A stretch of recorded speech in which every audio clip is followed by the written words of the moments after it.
Bienvenue dans le studio OneDef pour cette nouvelle conférence de la data à l'intelligence artificielle, les défis des entreprises françaises en 2019. Alors pour aborder ce sujet, je suis avec Valérie Lavdal, CEO de Business et Décision. Bonjour.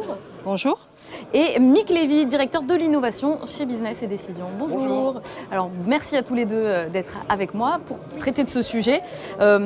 On va commencer par expliquer vraiment le b.a.-ba. On parle beaucoup de data, de données, de voyage de la donnée.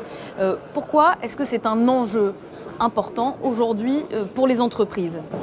En fait, on assiste à un grand réveil des entreprises, y compris des entreprises françaises aujourd'hui, qui réalisent que la data est un actif à part entière de l'entreprise qui jusque-là a été sous-exploité.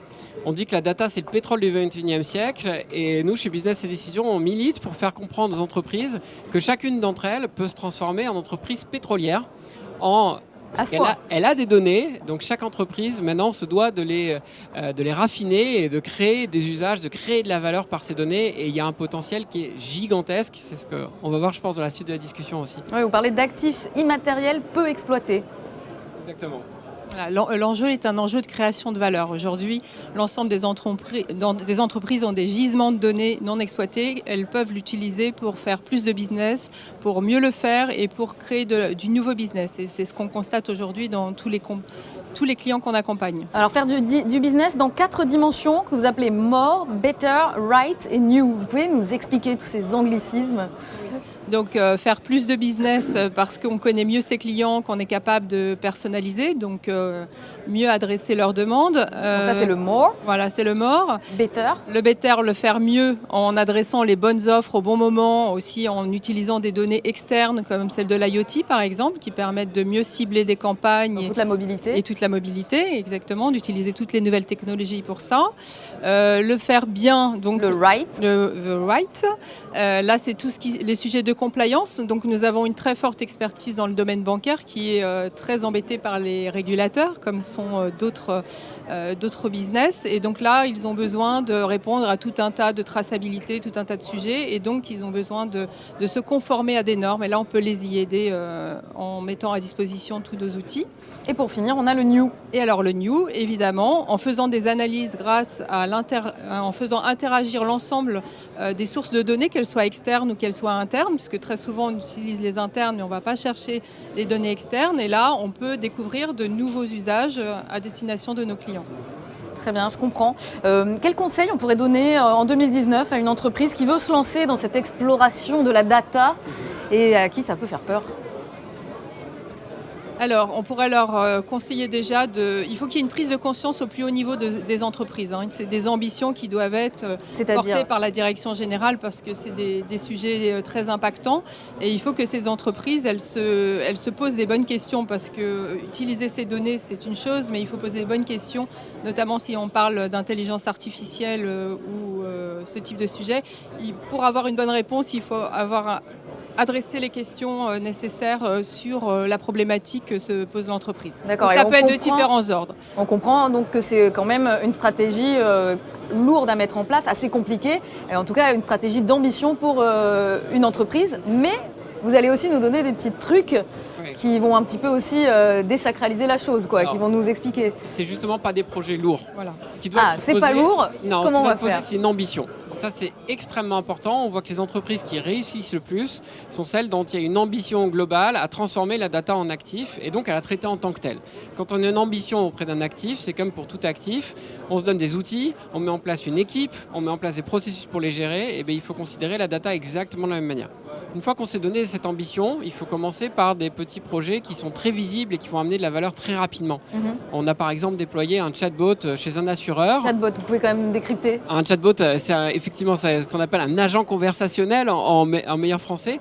Donc c'est une interface dans laquelle on peut s'exprimer en bon français ou en bon anglais selon la langue, dans la langue qu'on voudra. C'est les petits personnages qui apparaissent pour venir nous aider quand on a un problème. Et c'est le robot qui va nous répondre et résoudre comme ça énormément de problèmes de façon automatisée. C'est un vrai facteur d'efficacité opérationnelle quand il est utilisé dans les entreprises. Et ça change aussi l'expérience client, puisqu'on ne va plus être sur des pages totalement statiques, mais on va pouvoir s'adresser aux marques directement en en langage naturel. Donc ces chatbots, maintenant, ils sont devenus plus efficaces, ils répondent mieux aux demandes. Tout à fait. Qu'est-ce qui s'est amélioré en fait? Ce qui s'est amélioré, c'est les moteurs qui sont dedans d'intelligence artificielle. Un autre exemple qui est très puissant, c'est les moteurs de recommandation.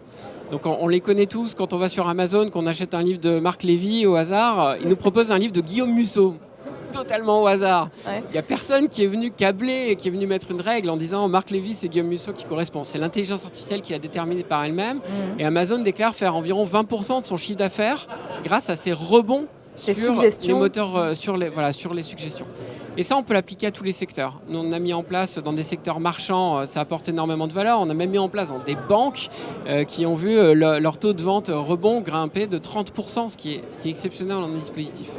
Et ce qu'il faut avoir en tête, c'est que ce n'est pas des projets complexes. C'est un projet de chatbot, on en a des résultats en quelques semaines. Un projet de moteur de recommandation, c'est pareil. En quelques semaines, on a des ROI qui sont directs et qui sont valorisés très fortement. Retour sur investissement, qui sont directs et valorisés donc directement pour les entreprises. D'accord, donc je voulais revenir là-dessus. C'est en effet une stratégie ambitieuse pour les entreprises qu'il faut porter à haut niveau, mais finalement, on peut la mettre en place. Elle se décline sur un ensemble de sujets. Ça peut être, comme l'a dit Mick, sur des processus. Simplement en mettant 2 bases de données en interaction, on va pouvoir améliorer l'efficacité opérationnelle et donc la profitabilité des entreprises. Donc ça peut vraiment être fait à tous les niveaux. Il ne faut pas avoir peur de se lancer dans ce type de projet. On peut commencer petit, mais on peut aussi avoir des gains très très importants. Et comme vient de le souligner Mick dans ses exemples, avoir des gains immédiats. Alors pour illustrer tout ça, j'aimerais qu'on s'intéresse un instant à une vidéo que vous avez fait paraître au mois de janvier. Donc c'est tout neuf.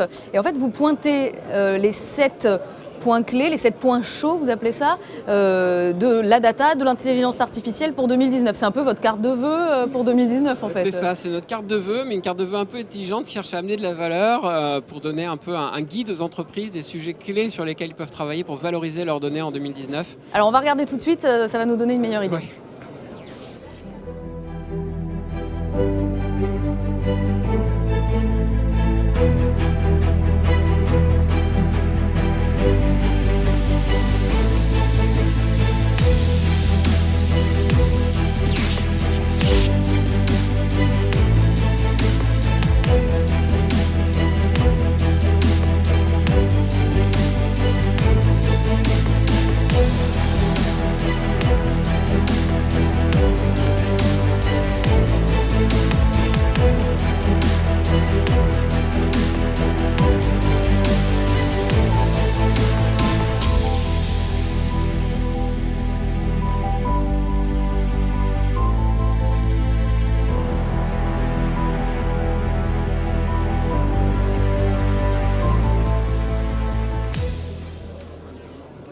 Voilà, bon, on a un aperçu, il y a 7 points en tout, donc je vous invite à aller découvrir en vous rendant directement sur le blog, blog.businessdecision.com, et vous aurez les 7 points chauds donc, pour 2019. On peut parler ensemble en fait, de ces tendances pour l'année à venir, en tout ce qui concerne en fait, l'intelligence artificielle, les data. Les tendances à surveiller. Il y a énormément de tendances, évidemment. On est dans un domaine technologique qui bouge énormément, qui se crée en même temps qu'on en parle. Donc les tendances sont très très importantes. Il faut voir à quel niveau de maturité en est l'entreprise pour voir à quoi elle doit s'intéresser. Les entreprises les plus avancées vont devoir travailler sur les sujets de la gouvernance de données, par exemple, sur le sujet de l'organisation autour de cet actif. Et pour démarrer, il ne faut pas hésiter à attaquer sur des sujets directement d'intelligence artificielle. C'est eux qui amènent de la valeur, c'est eux qui sont visibles. Pour donner un autre exemple, par exemple dans la prédiction de vente, c'est un grand classique de ces sujets-là qui sont assez simples à réaliser. Et une fois qu'on est capable de prédire quel point de vente va réaliser quel chiffre d'affaires, on va savoir l'optimiser, on va savoir mieux animer ses forces commerciales, on va savoir aussi organiser la logistique autour de cette prédiction. Donc il y a beaucoup de choses à faire.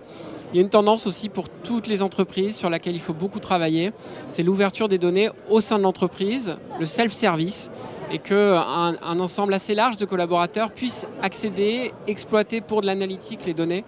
Ça débloque systématiquement de la valeur et en même temps, ça acculture l'entreprise à l'utilisation, à l'exploitation de cet actif qu'est la data. De ces data. Pour terminer, en quelques mots, sortir les données du frigo. Est-ce qu'on peut m'expliquer un petit peu ce que ça signifie? Alors, sortir les données du frigo, ça veut dire quoi? On a vu rapidement dans la vidéo un petit message passé, retour sur investissement grâce à un retour sur l'information. C'est corrélé à ça. C'est-à-dire que les entreprises ont des téraoctets de données qui sont un petit peu disséminées partout et elles ne savent pas forcément qu'elles ont certaines données. Et donc, c'est un peu ça le sujet, c'est qu'il faut mettre en interaction toutes les bases de données externes ou internes de l'entreprise et surtout savoir les exploiter. Le fait d'aller dans les barres de recherche, de savoir que vous avez cliqué à un endroit ou même que vous avez répondu à un mail ou pas répondu à un mail, c'est déjà une information qui peut être exploitée et transformée en valeur créée pour l'entreprise. Donc c'est ça, de sortir les données du frigo, c'est aller les chercher partout où elles sont et en faire une pépite, c'est le cas de le dire, pour créer de la valeur. Voilà, j'espère que vous avez tous compris comment sortir vos données du frigo. Et ça va être ça la tendance pour 2019. Valérie, Mick, merci beaucoup d'avoir été avec nous. On était en direct du studio OneDef. À bientôt.